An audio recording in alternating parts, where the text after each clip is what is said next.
नमस्कार, आप देख रहे हैं एसपीडी न्यूज। दिन भर की ताज़ा खबरों के लिए अभी सब्सक्राइब करें एसपीडी न्यूज और खबरों में आगे बढ़ने से पहले वीडियो को लाइक जरूर से करें। और इसी के साथ आज की पहली बड़ी खबर कि 2024 में पीएम पद के लिए विपक्ष में नीतीश के नाम पर चर्चा। अखिलेश बोले देश में बहुत बड़े बड़े नेता हैं, लिया ममता का नाम। सोनिया गांधी ने की कांग्रेस के अध्यक्ष पद की पेशकश, अशोक गहलोत का नाम किया आगे। इलेक्ट्रिक बसों से सुधरेगी दिल्ली की हवा, 97 नई इलेक्ट्रिक बसेस बेड़े में शामिल। LIC हाउसिंग फाइनेंस में होम लोन हुआ महंगा, अब 8% ब्याज पर मिलेगा लोन।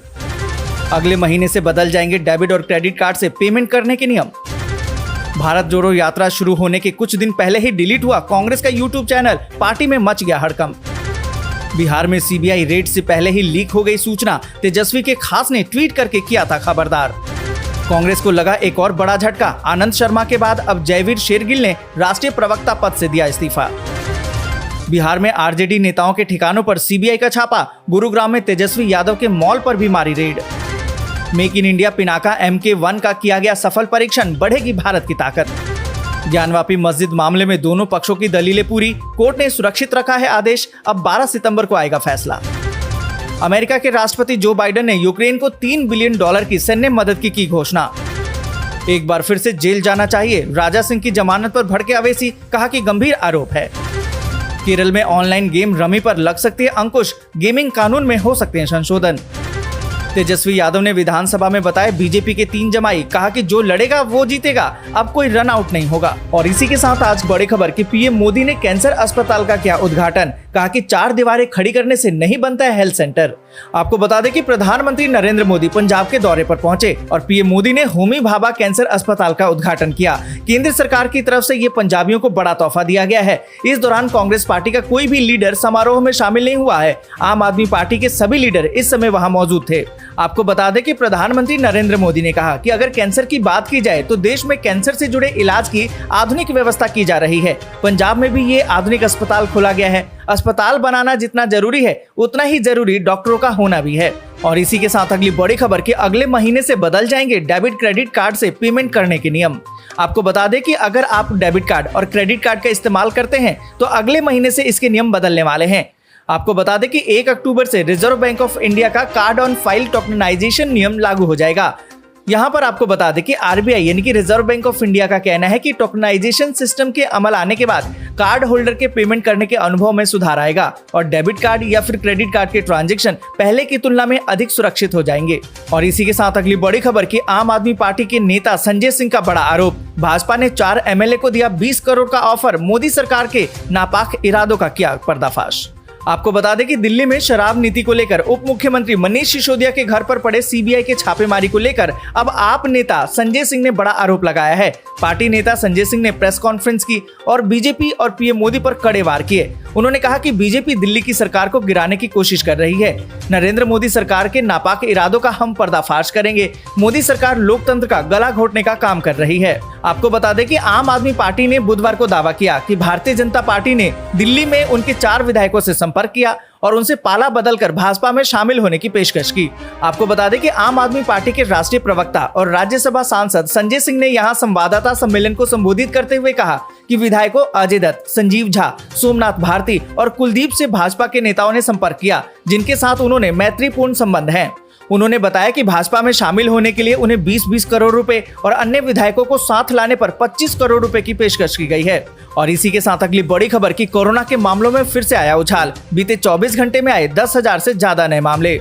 आपको बता दें कि भारत में बीते 24 घंटे में कोरोना वायरस संक्रमण के 10,649 नए मामले सामने आए हैं, जबकि उपचाराधीन मामलों की संख्या कम होकर 96,442 हो गई है। पर इस बीच आपको बता दें कि 36 और मरीजों की मौत हो गई है। और इसी के साथ अगली बड़ी खबर कि अमिताभ बच्चन दूसरी बार कोरोना पॉजिटिव, ट्वीट करके लोगों से कही है बड़ी बात। आपको बता दें कि अभिनेता अमिताभ बच्चन ने मंगलवार को कहा कि वो कोरोना वायरस से संक्रमित हो गए हैं। बच्चन ने ट्वीट करके इसके बारे में जानकारी दी है। उन्होंने कहा कि मेरे संपर्क में आए लोगों से तत्काल जांच कराने का उन्होंने अनुरोध किया है।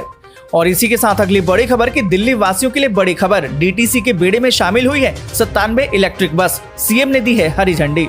आपको बता दें कि दिल्ली वासियों के लिए राहत की खबर है। दिल्ली वासियों को प्रदूषण और ट्रैफिक के मोर्चे पर राहत मिलने की खबर आई है। दिल्ली के मुख्यमंत्री अरविंद केजरीवाल ने डीटीसी के बेड़े में 97 इलेक्ट्रिक बसों को शामिल कर दिया है, दिल्ली के मुख्यमंत्री अरविंद केजरीवाल ने डीटीसी में 97 इलेक्ट्रिक बसों को हरी झंडी दिखा दी है और डीटीसी के बेड़े में नई इलेक्ट्रिक बसों को शामिल करने का ऐलान किया है। यहाँ पर आपको बता दें कि 97 बसों को लॉन्च करने के बाद दिल्ली की सड़कों पर दौड़ने वाली अब कुल बसों की संख्या 250 हो जाएगी। दिल्ली के ट्रांसपोर्ट मंत्री कैलाश गहलोत ने कार्यक्रम के दौरान कहा कि दिल्ली की डीटीसी में लगातार इलेक्ट्रिक बसों को शामिल किया जा रहा है। और इसी के साथ अगली बड़ी खबर कि बिहार में महागठबंधन का बहुमत साबित, विश्वास मत जीती नीतीश सरकार। सीएम बोले सब मिलकर लड़ेंगे तो 2024 भी जीतेंगे।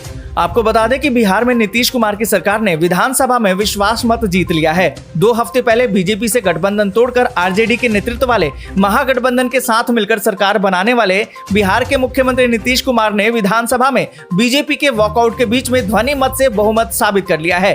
वहीं इस दौरान भारतीय जनता पार्टी के सदस्यों ने सदन से वॉकआउट कर दिया।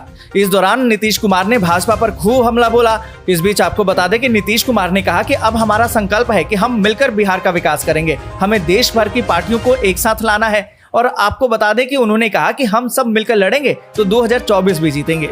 और इसी के साथ अगली बड़ी खबर कि अब हाईवे पर नहीं होंगे टोल प्लाजा, गाड़ी की नंबर प्लेट पढ़ेगा कैमरा और ऑटोमेटिक कट जाएगा आपका पैसा।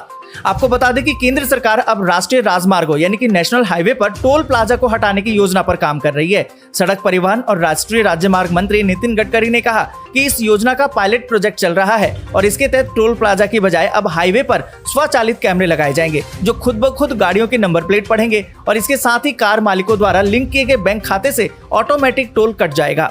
यहाँ पर आपको बता दें कि नितिन गडकरी ने बताया कि 2019 में हमने एक नियम बनाया है कि कारें कंपनी फिटेड नंबर प्लेट के साथ आएगी। पिछली 4 साल में जो वाहन आए हैं उन पर अलग अलग नंबर प्लेट है। अब टोल प्लाजा को हटाकर उनकी जगह कैमरे लगाने की योजना है जो इन नंबर प्लेट को पढ़ेगा और यूजर के खाते से सीधे टोल काट लिया जाएगा। और इसी के साथ अगली बड़ी खबर कि 12 सेकंड में ध्वस्त हो जाएगा ट्विन टावर, 3700 किलो विस्फोटक लगाया गया। आपको बता दें कि नोएडा में अवैध तरीके से बनाए गए सुपरटेक ट्विन टावर को गिराने के लिए अंतिम तैयारियां पूरी कर ली गई हैं। 26 अगस्त यानी कि शुक्रवार को 30 और 32 मंजिला दोनों टावर को ढहाने की शुरुआत की जाएगी। दोनों टावर में इतना विस्फोटक लगाया गया है कि मात्र 12 सेकंड में इमारत ढह जाएगी। आपको बता दें कि सुप्रीम कोर्ट ने हर हाल में 28 अगस्त तक टावर को गिराने के आदेश दिए हैं। और इसी के साथ अगली बड़ी खबर कि सिंगापुर में लोगों को मिली है मास्क पहनने से आजादी, पर्यटकों को भी होम आइसोलेशन से राहत। आपको बता दें कि सिंगापुर ने कोरोना वायरस महामारी को लेकर अपने यहाँ लगाए गए प्रतिबंधों को बुधवार से ढील दे दी है। अब यहाँ सार्वजनिक परिवहनों का इस्तेमाल करते समय और अस्पतालों के अलावा कहीं और मास्क पहनने की जरूरत नहीं होगी। ये फैसला देश में कोरोना वायरस संक्रमण के मामलों में कमी के मद्देनजर लिया गया है। आपको बता दें कि मास्क पहनने के आदेश से लोगों को राहत देने का ऐलान करते हुए देश के उप प्रधानमंत्री लॉरेंस वोंग ने कहा कि मास्क पहनना अब बस 2 जगहों पर अनिवार्य होगा, एक अस्पताल और दूसरा स्वास्थ्य सेवा इकाई, पॉलीक्लिनिक या फिर एम्बुलेंस में, और दूसरा सार्वजनिक परिवहनों में सफर के दौरान। और इसी के साथ अगली बड़ी खबर कि यूक्रेन पर रूस करेगा बड़ा हमला, राष्ट्रपति जेलेंस्की को आशंका, देश की जनता को किया आगाह। आपको बता दें कि यूक्रेन ने अपना स्वतंत्रता दिवस मनाया और आपको बता दें कि रूस यूक्रेन पर बड़ा हमला कर सकता है, ऐसी आशंका राष्ट्रपति जेलेंस्की ने जताई है। 4 दिन पहले जेलेंस्की ने अपने देश की जनता को आगाह करते हुए कहा था कि इस सप्ताह रूस कुछ बुरा और खास तौर पर कुछ जहरीला करने की कोशिश कर सकता है। वहीं यूक्रेन के दूसरे सबसे बड़े शहर खार्किव के गवर्नर ने अपने नागरिकों को चेतावनी जारी करते हुए कहा कि घर पर रहें और चेतावनी का ध्यान रखें। रूसी गोलीबारी को देखते हुए खार्किव में कर्फ्यू भी लगा दिया गया है। और इसी के साथ अगली बड़ी खबर कि खाद्य संकट से जूझता चीन, सरकार ने फसलों को बचाए रखने की कवायद की शुरू। आपको बता दें कि चीन में कोरोना महामारी को लेकर 0 कोविड पॉलिसी लागू होने के बाद भी अर्थव्यवस्था पहले की तरह डगमगा गई है। कई छोटे उद्योग और इकाइयां बंद हो चुकी हैं और जो चल भी रही हैं उनकी हालत ठीक नहीं है। ऐसे में चीन में अब खाने का संकट भी मंडराने लगा है। दरअसल इस साल भीषण गर्मी के कारण चीन सूखे की चपेट में है। देश में अनाज की पैदावार बड़े पैमाने पर प्रभावित हुई है। इस बीच मंगलवार को चीनी सरकारी विभागों ने तत्काल आपातकालीन नोटिस भी जारी कर दिया है और बताया है कि शरद ऋतु की फसल को गंभीर खतरे की चेतावनी जारी कर दी गई है। और मीडिया रिपोर्ट्स की माने तो चीन में सूखे के संकट के बीच भीषण गर्मी में फसलों की उत्पादकता को बचाए रखने के लिए हर संभव कोशिश जारी है। सरकार की तरफ से स्थानीय अधिकारियों को निर्देश दिए गए हैं कि सभी उपलब्ध उपायों का इस्तेमाल करें और प्रचंड गर्मी में फसलों को। आज के लिए बस यहीं तक। वीडियो आपको अच्छी लगी हो तो लाइक और शेयर जरूर करें।